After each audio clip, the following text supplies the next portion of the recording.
مصر سے ہجرت کا سبب۔ ایک دن حضرت موسیٰ علیہ السلام نے دیکھا کہ ایک قبطی اسرائیلی پر ظلم کر رہا ہے۔ اسرائیلی نے آپ سے مدد مانگی۔ آپ نے قبطی سے کہا، اسرائیلی پر ظلم نہ کر، اسے چھوڑ دے، لیکن وہ باز نہ آیا اور بدزبانی کرنے لگا۔ تو حضرت موسیٰ علیہ السلام نے اسے اس ظلم سے روکنے اور سبق سکھانے کے لیے ایک گھونسا مارا۔ آپ کا گھونسا مکہ لگنے کی وجہ سے قبطی ہلاک ہو گیا، حالانکہ آپ کا اسے قتل کرنے کا کوئی ارادہ نہیں تھا۔ اگلے دن حضرت موسیٰ علیہ السلام نے پھر اسی اسرائیلی کو ایک اور قبطی سے لڑتے دیکھا۔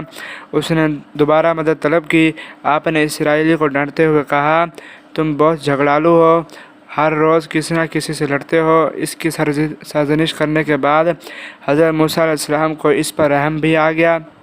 آپ اس کی مدد کے لیے آگے بڑھے۔